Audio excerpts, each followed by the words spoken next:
ఆమె మన ప్రభు అయిన యేసుక్రీస్తు యొక్క అతి శ్రేష్టమైన నామంలో మీ అందరికీ కూడా సమాధానమును కలుగును గాక. Amen amen. ప్రియ దేవుని బిడ్డలారా, దేవుని యొక్క వాక్యమును మనము ధ్యానం చేద్దాం. దానికంటే ముందుగా ఈ యొక్క నెల చివరి యొక్క ఎండింగ్లో ఉపవాస ప్రార్థనలు ఉంటాయి 3 రోజులు.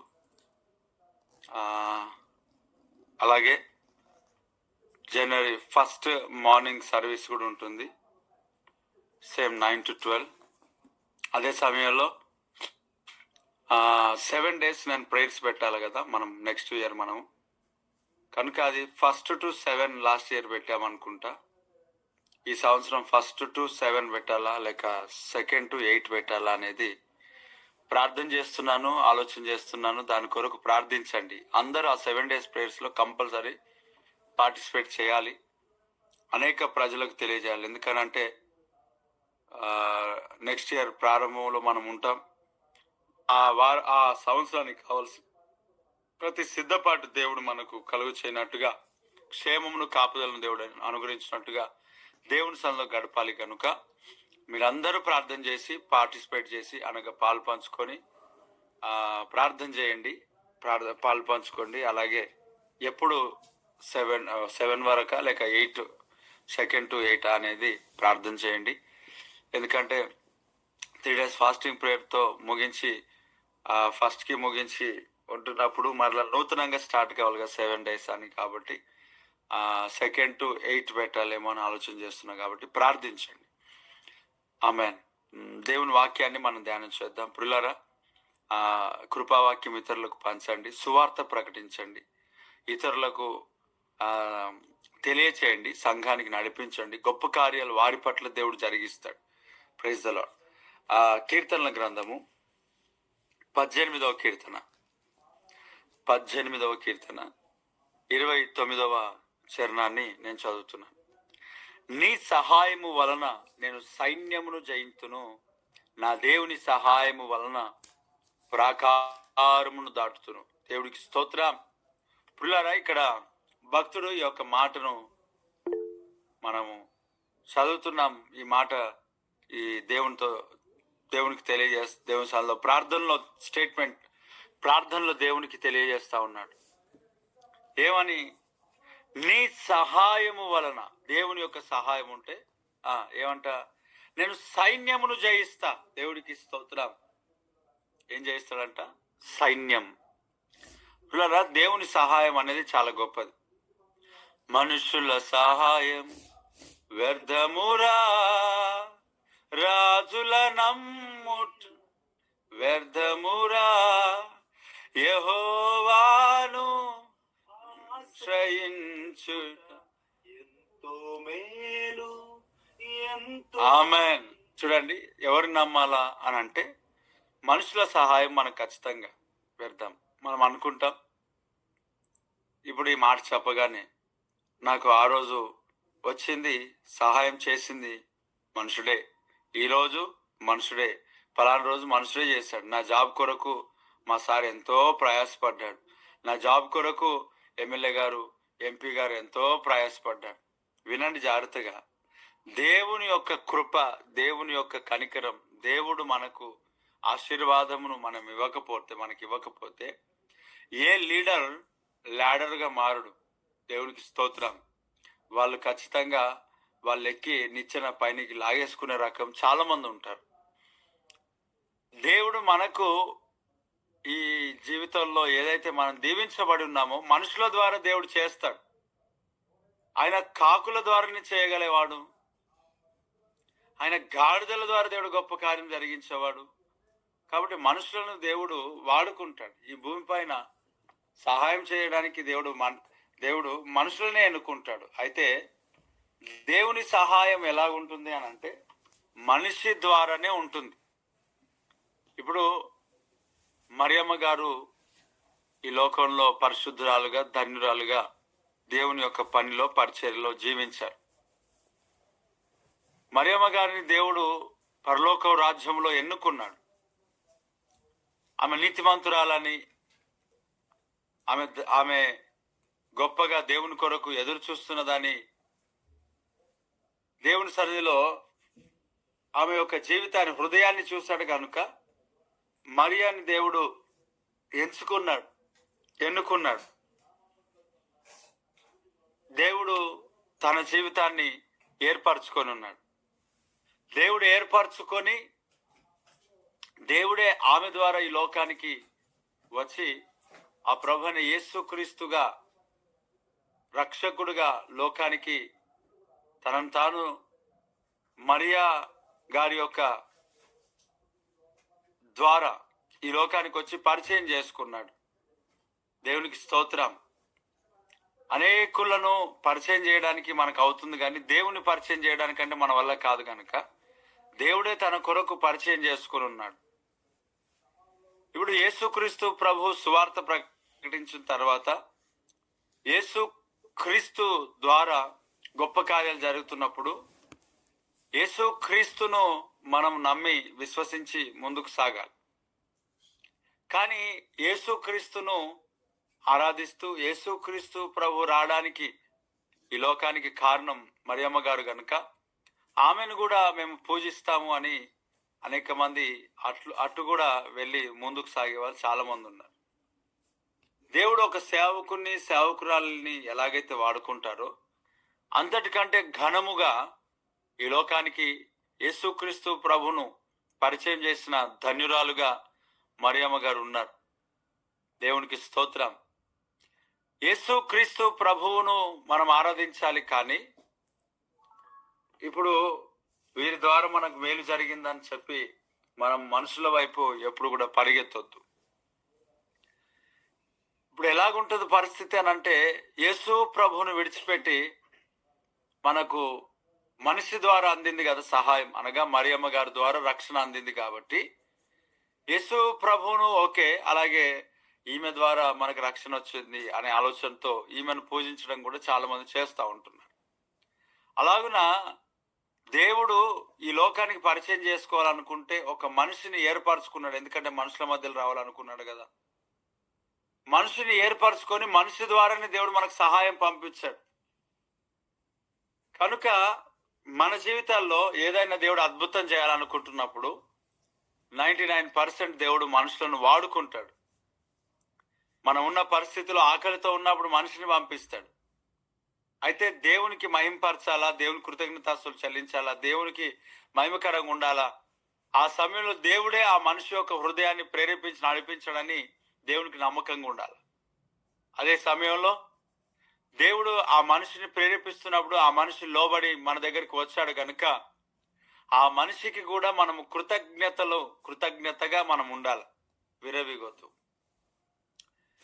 అయితే ఇక్కడ మనుషుల సహాయం వ్యర్థం అంటే దేవుడు మనుషులను ప్రేరేపించకుండా, దేవుడు మనుషుల ద్వారా నడిపించకుండా మనము మనుషులపైనే ఆధారపడి ఏదైతే మనం జీవిస్తుంటున్నామో, దేవుడు చేస్తున్న సహాయములకు మనుషులను ఆపాదించి కేవలం మనిషికే ప్రాధాన్యతనిచ్చి దేవునికి దూరం అవుతుంటున్నామో, అది మనుషుల యొక్క సహాయము కొరకు మనం ఎదురు చూస్తున్నట్లు కదా, మనుషుల సహాయాన్ని మనం పొందుకున్నట్లు కదా, మనిషే సహాయం చేయాలని ఆశపడుతున్నట్లు కదా. కాబట్టి మనుషుల సహాయము వ్యర్థము అని దేవుని యొక్క లేఖనాలు సెలవిస్తున్నాయి. మనుషుల సహాయము ద్వారా మనం ఏమి చేయలేం. వారు ఎంత సహకరించినా, వారు ఎంత సహాయం చేసినా, డాక్టర్స్ మనుషులే, వారు ఎంత మనకు సపోర్ట్ చేసి వాళ్ళు అంటారు రెస్పాండ్ అవుతలేదు బాడీ అని అంటారు. నిజంగా ఎంతో సహకరిస్తారు కదా మనుషులు. కేవలం మనుషులనే ఆధారపడితే ఏమి సక్సెస్ కావు. చాలా మంది ఈ ఎగ్జామ్స్ టైంలో దేవుని సన్నిధికి డుమ్మా కొట్టి మరి ఆరాధనకు రాకుండా, సంఘానికి రాకుండా ఇంట్లో కూర్చొని చదువుకుంటారు.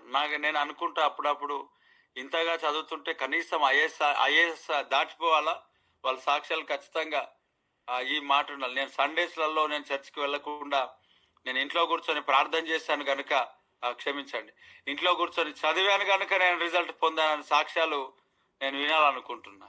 ఎందుకనంటే కేవలం వారు సండే ఒక్కరోజే దేవుని సన్నిధిలో ఉంటున్న ప్రార్థన దినమే వారికి చాలా బిజీ షెడ్యూల్ కనుక ఇంట్లోనే ఆదివారం ఆరాధనకు రాకుండా, ప్రార్థనకు రాకుండా దైవ సన్నిధికి రాకుండా, ప్రత్యేకమైన కోరికలకు రాకుండా, ఇంట్లోనే కూర్చొని చదువుతూ, అలాగే ఇంట్లోనే కూర్చొని ఆలోచన చేస్తూ, వ్యాపారాల దగ్గరికి వెళ్తూ, నిజంగా వీరు ఎంత శాపాన్ని కూడగొట్టుకుంటున్నారు. మనుషుల యొక్క సహాయం కొరకు వీరు అర్థిస్తున్నారు. నేను అనుకుంటున్నాను, వీళ్ళ సాక్ష్యాలు ఇలా ఉండాలా. నేను ఆదివారం చర్చికి రాకుండా నేను ఎంతో కష్టపడ్డాను, అందుకే నా దేవుడు నన్ను దీవించాడనే సాక్ష్యాలు ఉండాలి. కానీ అవి ఉండవు. ఏముంటాయనంటే, ఒక సండే దేవుని చర్చికి వచ్చాను, అయ్యగారితో ప్రార్థన చేసుకున్నాను, నేను ప్రార్థన చేసుకొని వెళ్ళాను, దేవుడు నా జీవితంలో గొప్ప కార్యం చేశాడు. ఒకప్పుడు చేసిన దేవుడు ఈరోజు చేయడా? ఏమి లేనప్పుడు దేవుని సన్నిధికి వచ్చినప్పుడు, ఏమి లేనప్పుడు దేవుని సన్నిధికి నువ్వు వచ్చి దేవుని సన్నిధిలో ఆరాధించినప్పుడు, నీ జీవితంలో దేవుడు గొప్ప కార్యాలు జరిగించినప్పుడు మరలా అది జ్ఞాపకం చేసుకుని ఎందుకు రాలేవు? మరలా దేవుని సన్నిధిలో ఎందుకు గడపలేవు? ఏమి లేనప్పుడు దేవుని సన్నిధిలో చాలా మంది గడుపుతారు. ఆశీర్వదింపబడిన తర్వాత మనుషులను చూస్తూ వాళ్ళు పోతారేమో అని అనిపిస్తుంది, అయ్యో రాదేమో అని అనిపిస్తుంది, అయ్యో వారు నన్ను ఈ జాబ్ల నుండి తీసేస్తారేమో, ఈ వ్యాపారంలో నాకు వాళ్ళు ముందు మరలా రారేమో అనే భయాన్ని మనము ఎదుర్కోవాల్సి వస్తుంది. ఈ సంఘాన్ని పరిచర్యను నడిపిస్తున్న నా జీవితంలో అనేక సందర్భాల్లో జనాలు ఇస్తున్న కానుకను బట్టి, వారు చూపిస్తున్న ప్రేమను బట్టి నేను అనేక సందర్భాల్లో కొన్ని సందర్భాల్లో హెచ్చరించాల్సిన టైంలో సంఘంలో వస్తూ కొంచెం చదువుకున్న వాళ్ళు కావచ్చు, ధనం ఉన్న వాళ్ళు కావచ్చు, లేక చదువులేని వారైనా, ధనం ఉన్నవారైనా, లేని వారైనా, ఎవరైనా కావచ్చు, వీరు ఆగిపోతారేమో. అలాగే కొన్ని సందర్భాల్లో వారు ఇచ్చే కానుక జ్ఞాపకం వచ్చి, అలాగే కొన్ని సందర్భాల్లో వారు చూపిస్తున్న ప్రేమ జ్ఞాపకం వచ్చి, నేను కొన్ని సందర్భాల్లో వారిని ప్రార్థన చేస్తుంటున్నప్పుడు, హెచ్చరిక చేస్తుంటున్నప్పుడు, వాక్యాన్ని గట్టిగా ప్రకటిస్తుంటున్నప్పుడు నాకు కొన్ని సందర్భాల్లో ఇవి అడ్డుపడ్డాయి ఒకప్పుడు. కానీ నా జీవితంలో నేను ప్రార్థన చేసుకున్నాను, ప్రభా వీరందరూ వచ్చారు కదా ప్రారంభంలో, ఎందుకు వచ్చారు, దేన్ని బట్టి వచ్చారు?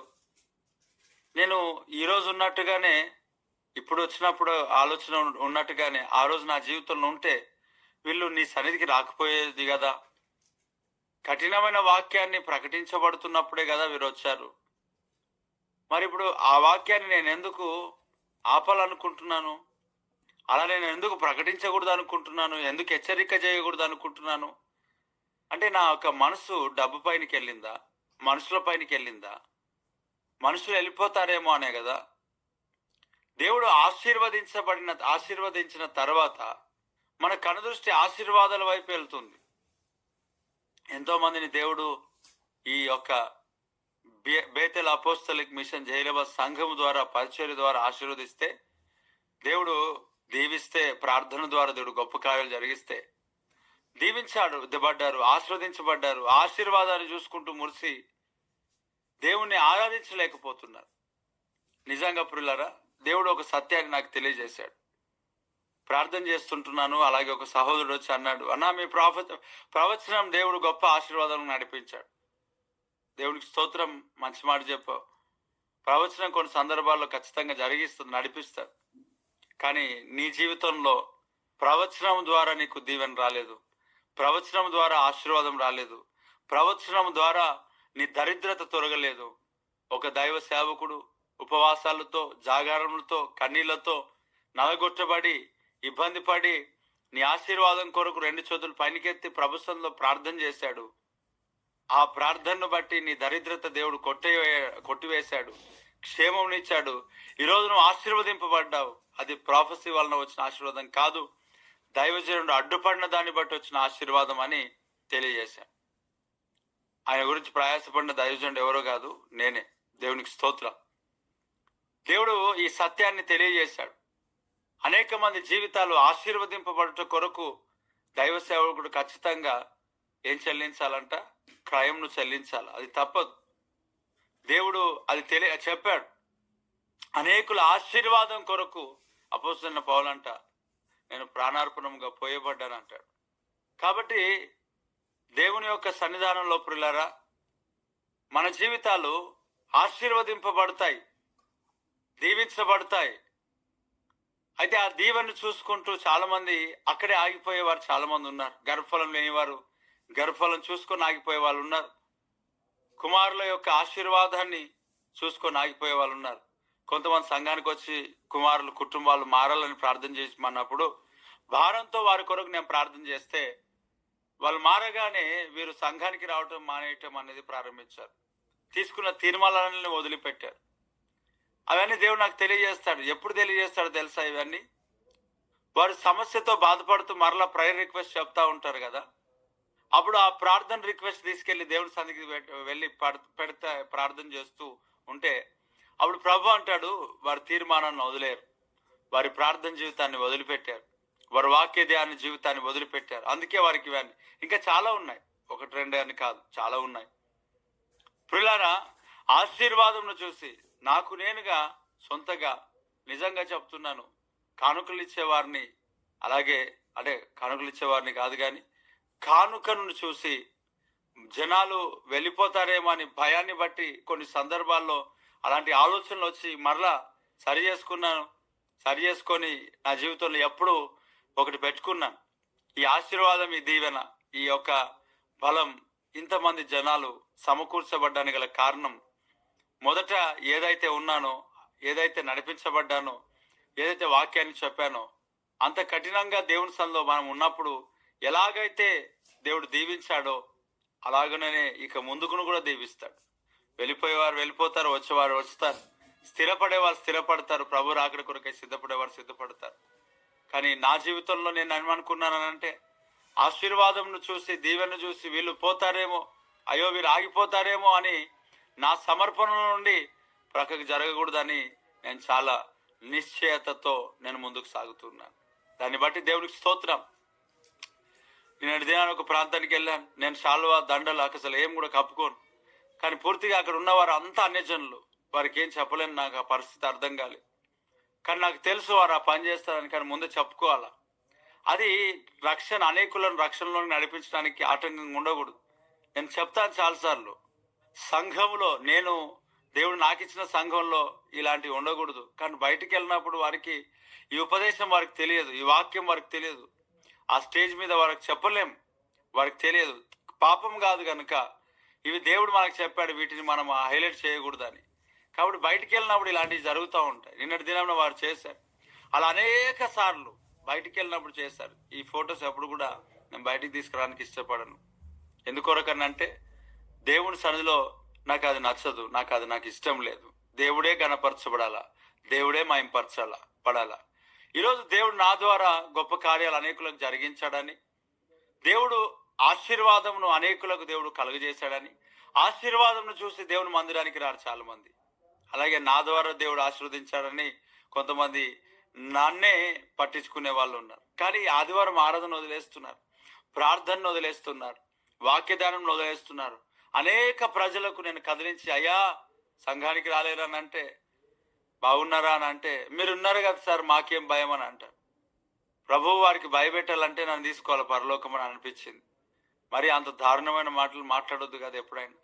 ఇలాంటి మాటలు మాట్లాడిన ఆశ తగ్గిస్తున్నారేమో అనుకుంటున్నాను.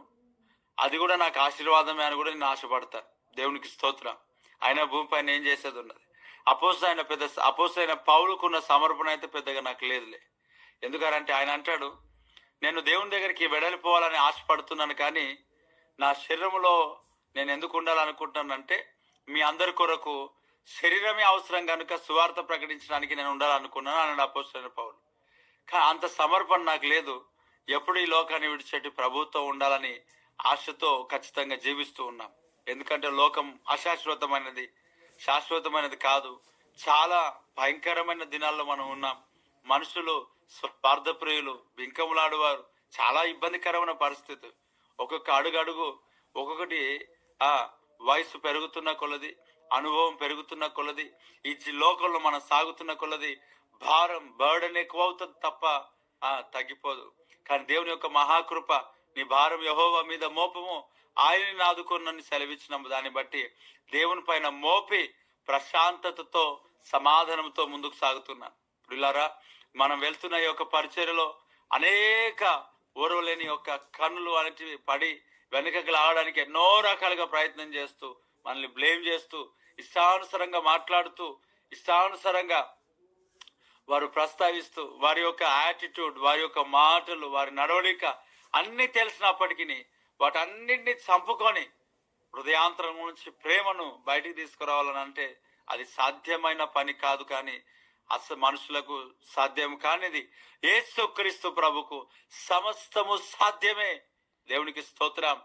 ఇక్కడ మనుషుల సహాయం ఏం చేస్తుంటున్నారు అంటే, దేవుడు మనుషుల ద్వారా ఇచ్చిన సహాయాన్ని బట్టి దేవుణ్ణే మర్చిపోయి మనుషుల వైపు తిరుగుతున్నారు. అయ్యా సంఘానికి ఎందుకు రాలేదంటే, మా ఒక అయ్యగారు మా ఆసాబు ఈసాబు లేకపోతే డాష్ టేలు అని, పొటేలు కాదు ఇంకోటి పెట్టుకోండి, ఆగిపోయి సంఘానికి, మందిరానికి, ఆరాధనకు నిజంగా చాలా మంది జీవితాలు ఆగిపోతా ఉన్నారు. ఎవరిని బట్టి? దేవుడు ఇస్తున్న ఆశీర్వాదం వైపు కాదు మన దృష్టి, క్రీస్తు వైపు చూస్తూ ముందుకు సాగాల. మన సహాయము దేవుడే, మన సహాయకుడు దేవుడే.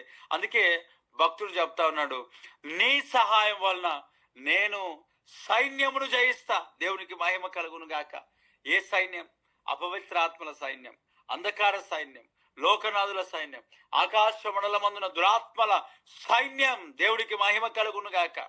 అపవాది సైన్యం, శత్రువుల సైన్యం దేవుని సహాయము ద్వారానే జయించగలం. ఈరోజు ప్రియులారా, దేవుని యొక్క కృప, దేవుని యొక్క కనికరం, ఆయన సహాయమును బట్టి ఆవరించిన శత్రు సమూహాలు ఏవైతే ఉంటున్నాయో వాటిని జయించడానికి దేవుడు కృపనిస్తున్నాడు. దేవునికి మహిమ కలుగును గాక. ఖచ్చితంగా అది గొప్ప సైన్యమే. మన చుట్టూ ఆవరించిన ఏవైతే ఉన్నాయో అవన్నీ గొప్ప సైన్యమే. దేవుడికి స్తోత్రం. ఆ సైన్యం ఎలా జయిస్తామని అంటే, దేవుని సహాయం లేకుండా జయించలేము. మనుషులు దానికి సహాయం చేయలేరు. ఇదిగో ఇవి ఎందుకంటే ఆకాశ మండలమందున దురాత్మ సమూహాలు కదా. అయితే ఒక మాట, నీ ఆశీర్వాదాన్ని, నీ దీవెన్ను, నీ యొక్క కృప, దేవుని కాపుదల, దేవుని యొక్క ఆరోగ్యం, దేవుని యొక్క బలం, ఈ సైన్యమే అడ్డుపడతా ఉన్నాయి. దానియేలు దగ్గరికి జవాబు రాకుండా ఈ సైన్యమే అడ్డుపడింది. ఇక్కడ దేవుని యొక్క వాక్యంలో భక్తుడు చెప్తా ఉన్నాడు, నీ సహాయం వలన నేను సైన్యమును జయిస్తా. దేవునికి మహిమ కలుగును గాక.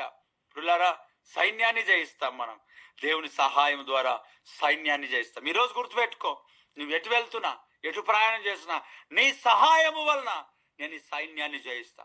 అది ఎంత పెద్ద సమూహమైన ఉండని, అది ఎవరైనా ఉండని, అది ఏ మనుషులైనా ఉండని, మాంత్రిక కార్యాలు ఉండని, చేతబడి చీకటి చిల్లంగి క్రియలు ఏవైనా ఉండని, దేవుని సహాయం వలన మనము జయించబోతున్నాం. ఇశ్రాయేలు ఫిలిస్తీన్లను జయించారు, మోయాబీలను జయించారు, అమ్మోనీలను జయించారు. ఇదిగో ప్రియులారా, ఇదిగో అశ్షూరీలను జయించారు. దేవుని సహాయం వలన వారందరినీ జయించారంతే. దేవునికి మహిమ కలుగును గాక. ఐగుప్తులను జయించారంతే. దేవుడికి స్తోత్రం. ఈరోజు దేవుని సహాయం వలన వీటన్నిటిని మనం జయించబోతున్నాం. ఇన్ జీసస్ నేమ్ ఆమేన్. నిద్ర మత్తును జయించాలా, ప్రార్థనలో అభిషేకముతో నింపబడి తిండి బోతును మనం జయించాలా, రహస్యాలు రబ మోహపు చూపులను మనం జయించాలా, అపవిత్ర ఆత్మలను మనం జయించాలా. ఎస్ ఎస్ ఎస్ ఎస్ మన జీవితాల్లో మోహపు చూపులను మనం జయించాలా. Praise the lord, praise the lord, praise the lord, praise the lord. Thank you. కుళ్ళు, గర్వం, అహంకారంలను మనము జయించాలా. దేవుని సహాయం వలన ఈ సైన్యాన్ని మనం జయిస్తాం. లోపల ఉన్న కుతంత్రం, లోపల ఉన్న కుళ్ళు, యథార్థత లేని స్థితి, నిన్ను వాళ్ళని పొరుగు వారిని ప్రేమించు అనే మాటకు వ్యతిరేకంగా ఉన్న ఆ పరిస్థితులన్నిటినీ మనము జయించుదుముగాక. దేవునికి మహిమ కలుగును గాక. Praise the lord. Hallelujah, hallelujah. అనేక సందర్భాల్లో బయట ఉన్న శత్రువులను జయిస్తామే కానీ లోపల ఉన్న సైన్యాన్ని మనం జయించలేకపోతున్నాం. దేవుని సహాయం వలన లోపల ఉన్న శత్రువులు ఎవరైతే ఉన్నారో వారిని మనం జయిస్తామంటే ఇస్తున్నామో. కొంతమంది ఈ మాట చెప్తూ ఉంటారు పిల్లరా, ఏమని తెలుసా? మనిషి అన్నాక ఉంటాయంట, మనిషి అన్నాక ఉంటాయి కరెక్ట్. కానీ ఆ మనిషిలో నుండి వాటన్నింటినీ దేవుని సహాయం వలన తీసేయగలుగుతాం. ఆమేన్. చాలా మంది వారి బలహీనతలను గుర్తు చేసుకొని మరీ ఇంత పరిశుద్ధంగా ఎవరు ఉండలేరు అని అనుకుంటారు. యేసు క్రీస్తు ఎందుకు వచ్చాడు తెలుసా? పరిశుద్ధముగా జీవించమని సవాలు చేసి చెప్పి ఆయన జీవించడానికి సామర్థ్యం ఇచ్చి జీవించడానికి నేను మాదిరి ఉంచిపోయినానని చెప్తూ నడిచాడు. ఈరోజు పరిశుద్ధంగా ఉండగలం, ప్రార్థనలో ఉండగలం, దేవుని వాక్య ప్రకారం ఉండగలం. బైబిల్లో ఉన్న భక్తులు అలాగ ఉన్నారు. యేసు ప్రభు మనకు మాధురించిపోయినాడు. మనం అనుకోకూడదు మనిషి అన్నాక ఉంటాయి, ఉంటుండొచ్చు. యేసు రక్తంలో మనం కడగబడిన వారమై మనం శుద్ధీకరించబడి మచ్చ డాగు లేని సంఘముగా ప్రభు సన్నిధిలో దినదినం మనం శుద్ధీకరించుకొని ముందుకు సాగాలి. దేవుడికి స్తోత్రం, దేవుడికి స్తోత్రం. అది భక్తుడు అన్నాడు, నీ సహాయం వల్ల నేను సైన్యమును జయిస్తా. దావీదు అనేక సైన్యమును జయించాడు. రెండవది, నా దేవుని సహాయం వలన ప్రాకారమును దాటుతా. స్తోత్రం. ఎన్ని ప్రాకారాలు, ఎన్ని ఆటంకాలు, ఎన్ని అపవిత్ర కార్యాలు, ఎన్ని మాంత్రిక చీకటి చేతబడి చిల్లగి క్రియల ద్వారా బంధించి పెట్టాడో దేవుడు సాతానుడు. అవును, ఈ ప్రాకారంలో వేసి పెట్టాడు. ఆ గ్రామం నుండి బయటికి వెళ్లకుండా, ఈ ప్లేస్ నుంచి బయటికి వెళ్లకుండా, ఈ ప్రాంతం నుంచి బయటికి వెళ్లకుండా, ఆశీర్వదింపబడకుండా, దీవించబడకుండా ఎటు వెళ్ళినా అదిగో ఆ సర్కిల్ వాడు గీసి పెట్టాడు కదా. ఆ ప్రాకారములు దేవుని సహాయం వలన మనము జయించి వాటన్నిటిని తొలగించుకొని మనము ఇదిగో ప్రాకారములు దాటే కృప దేవుడు మనకిస్తున్నాడు. Praise the lord. ప్రాకారములు దాటబోతున్నాం. అపవాదిగాడు కట్టిన ప్రాకారములు దాటబోతున్నాం. శక్తులను దాటబోతున్నాం. రీబాల కాబాగా షందెల కడబా, ఎన్ని గోడలు కట్టినా, ఎన్ని ప్రాకారాలు కట్టినా ఇదిగో దాని రెమ్మలు గోడ మీదకి ఎక్కి వ్యాపించాయంట. ఓరాల్ రీబా షద్దుల యోసేపు యొక్క జీవితంలో ఏదైతే అదిగో అపవాదిగాడు గోడలు కట్టి ఉన్నాడో ఆ గోడలు కడితే దాని రెమ్మలు యోసేపు ఫలించడి కొమ్మ, ఊట యొద్ద ఫలించడి కొమ్మ, దాని రెమ్మలు గోడ మీదకి ఎక్కి వ్యాపించాయి. ఎందుకయ్యా గోడ మీదకి ఎక్కి వ్యాపించాయి అంటే అపవాదిగాడు గోడ కట్టాడు, ప్రాకారాలు కట్టాడు. అయితే ఆ ప్రాకారములు యోసేపు యొక్క ఆశీర్వాదమును బంధించలేవు, యోసేపు యొక్క దీవెనను ఆపలేవు, యోసేపు యొక్క బ్లెస్సింగ్స్ ని ఆపలేవు. విస్తరించబడ్డాయి, వ్యాపింపజేయబడ్డాయి. దేవుడు ఇదిగో ఈ ప్రాకారం దాటించబోతున్నాడు. దేవునికి స్తోత్రం. Praise the Lord. ఈ ప్రాకారములు దాటించబోతున్నాడు. ప్రాకారములు మనము దాటబోతున్నాం. ప్రాకారములు దేవుని సహాయం వలన దాటబోతున్నాం. Praise Jesus, praise Jesus, praise Jesus. రాబాలా కామాకా షందెల రబా రబా రబా రబా మారే షల్ దేకే రాస్తో రీమాస్తో కుల రబా షందెల రిక రబా రబా రబా. మహోన్నతుడానికి స్తోత్రం. నీ సహాయం వల్ల మేము సైన్యమును జయిస్తాం. మా దేవుని సహాయం వల్ల నేను ప్రాకారములు దాటుతాను ప్రభా. ఉరహాల్ రీబా షతరబా. అవి ఎలాంటి ప్రాకారంలో అయినా, అపవాదిగాడు కట్టిన ఎలాంటి ప్రాకారంలో అయినా, అవును, చిన్న కాంపౌండ్ వాల్స్ వేరు, ప్రాకారములు వేరు. ప్రాకారములు ఎరికో గోడలు ప్రాకారములే. ఎంత లావుగా, ఎంత హైట్ గా ఉంటాయో చూడండి. ఆ ప్రాకారములు దేవుడు దాటిస్తాడు. రీబాల కబాక షతుల రికారాబా స్తుకురాబారాబారాబా.